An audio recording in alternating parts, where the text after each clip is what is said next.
For men froze to death I kept walking. Walter Grady had been repeating this line for years. The townspeople laughed. But that metal in the trunk wasn't laughing at all, it was just silently telling the truth, one gleam at a time.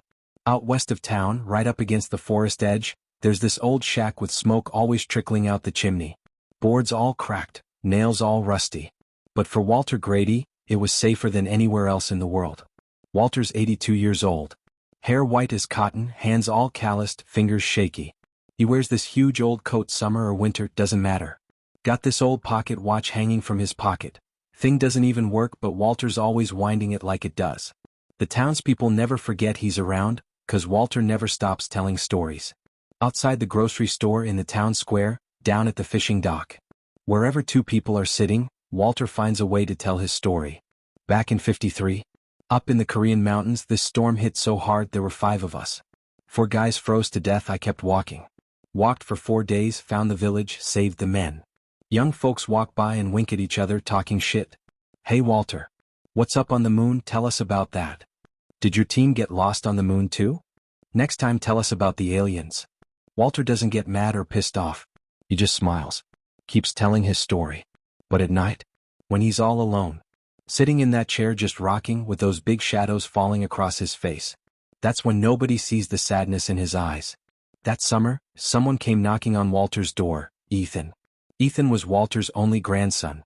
15 years old, tall and skinny, always got headphones on his shoulders, phone in his hand. His family had to dump Ethan at Walter's place that summer. His mom found some temp job, and even though Ethan didn't want to, he got stuck at his grandpa's cabin. Ethan hated Walter's stories. Kids at school always made fun of Ethan. Is your grandpa still a ninja team commander? Did he go to Mars? Or maybe he planted a flag on the moon? Ethan didn't get Walter. Didn't want to stay with him. But he had to. Every evening at the same time, Walter would call Ethan out to the porch. 2 rusty chairs, 1 old radio. When the sun went down, Walter would slowly start talking. Ethan. I was 19 back then. It was cold. So damn cold. That's when I learned how far a kid with a rifle could really go. Ethan would laugh to himself. Put his headphones on, pretend he couldn't hear his grandpa. One night Walter went quiet. Looked at Ethan for a long time. One day you're gonna believe me, kid. When that day comes, maybe I won't be around. Ethan didn't look up. But deep down, a little drop of curiosity fell into his heart like a tickle. A week later Ethan wanted to hide up in Walter's attic. On that hot, stuffy summer day he climbed up the old wooden ladder. The attic smelled like dust, spider webs hanging from the ceiling. In the corner was this old metal trunk. Had a blanket thrown over it, rusty lock hanging off it. Ethan pushed the lock with the back of his hand. The thing was already broken. Inside the trunk were old letters, a few rusty coins, a pair of thick wool socks and a metal box. The box had an old emblem on top. Ethan opened the box. Inside was something wrapped in worn, dark green cloth, something shining. A medal. Heavy, cold metal. Had an eagle emblem on it, silver star written underneath. On the back in small letters was a name, Walter Grady. Ethan's heart was beating like crazy while he held that medal. Grandpa? Was he always telling the truth? Under the cloth wrapped around the medal was a black and white photo stuck there. Ethan pulled it out with his fingertips. In the photo, 5 young men were lined up at the base of a snowy mountain. They were all wearing uniforms. Walter was in the middle, young, standing straight, head up high. That medal was shining on his left chest. Written on the back in pencil. Operation Hawkeye, 1953, Korea. Ethan's stomach twisted. There were other words on the back of the photo too. They're all gone. I stayed. Nobody will know. W. Right then, every single sentence his grandpa ever said started echoing in Ethan's head. All those ridiculous stories, cold mountains, teams, maybe they were all real. Ethan came downstairs with the medal in his hand. Walter was dozing in his porch chair. Eyes closed, breathing steady. Ethan waved the medal in his hand. But Walter's eyes were closed. Suddenly Walter took a deep breath, his eyelids cracked open. His eyes moved to the medal. He just stared for a second. His lips trembled. Where'd you find that? Ethan couldn't answer. In the attic, in the trunk. Walter put his hands together on his knees. A thin tear slid down from the corner of his eye. If you found that, then I guess it's time to tell the story. Walter straightened up in his chair. With shaking hands he reached for the medal. When his hand touched Ethan's palm, a shiver went through Ethan's heart. Walter cupped the metal, his gaze drifted far away. Like he wasn't on that porch right then but years ago on that snowy mountain. I was never no hero, Ethan. They called me that but I just wanted to go home.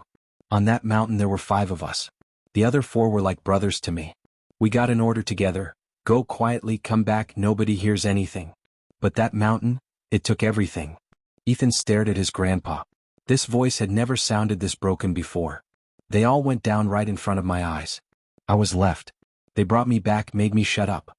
If you talk, you're a traitor, they said. So I shut up. But I couldn't shut it up inside me. Walter took a deep breath. He pressed the metal against his chest. Telling stories? Maybe that was the only thing that made my punishment lighter. Nobody believed me, and that was good too. But you found it, son. You found it. The next day, Ethan put the metal in his pocket and went to the town's archive building. He went through old newspapers, dusty clippings. Finally found an old headline. 1953, Hawkeye team missing, no survivors. Underneath was a blurry photo, Walter on a snowy mountainside on a stretcher. Caption, Miracle Rescue. Ethan took a picture of the clipping with his phone. Right then he remembered the faces of the kids who made fun of Walter in the town square. His grandpa, who'd been called Bullshitter Walter for years, turned out to be a legend the town had forgotten. That evening Ethan showed Walter the newspaper. Walter just nodded. They forgot. Good thing they forgot. What they call heroism is sometimes just a curse. A week later, the town council decided to hold a small ceremony for Walter. Ethan put his grandpa's medal in a glass case where everyone could see it. They set up a podium in the town square, next to the old fountain. But Walter never got to see that ceremony. The day before the ceremony, when Ethan brought breakfast to his grandpa's room, Walter was still in his chair. Eyes closed. The medal was in his hands. When Ethan nudged his grandpa's shoulder, he felt coldness, silence, a weight. A tear slid down his cheek. But Walter looked like he was smiling. Ethan found a folded paper on the desk in the room. On top it just said, "To my son Ethan." The letter said, "They laughed at my stories, you listened. So don't be afraid, tell them. Those who tell real stories create their own heroes one day. Forgive me. And remember, some heroes never get applauded. Your Grandpa Walter." Walter's funeral was small but quiet. The townspeople came together for the first time to stand in respect for a man they'd laughed at behind his back for years. Right in the middle of the square, next to the old fountain, there was a small podium with a glass case. Inside the case, that metal was shining, rusty edges, but in the middle the eagle emblem still gleaming.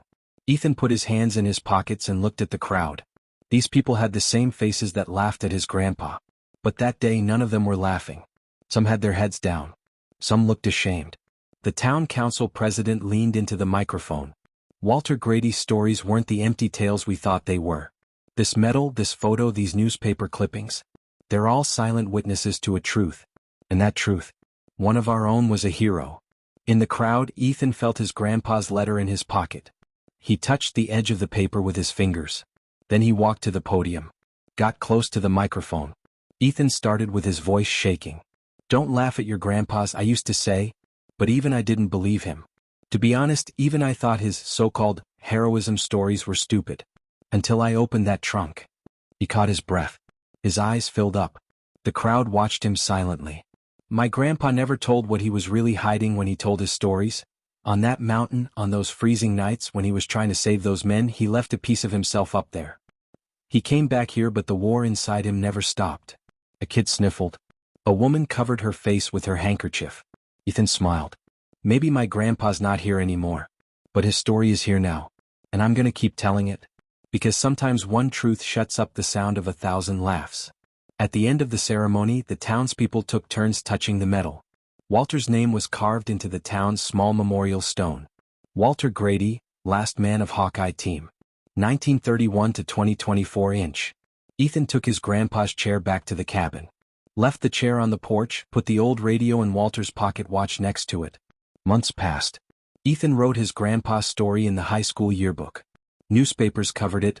Bullshitter Walter turns out to be hero. Ethan kept that story in a file first, then started a blog, then that blog grew, turned into a book. And at the beginning of every line he wrote one sentence. They laughed at his stories. Now they stand in respect for their hero.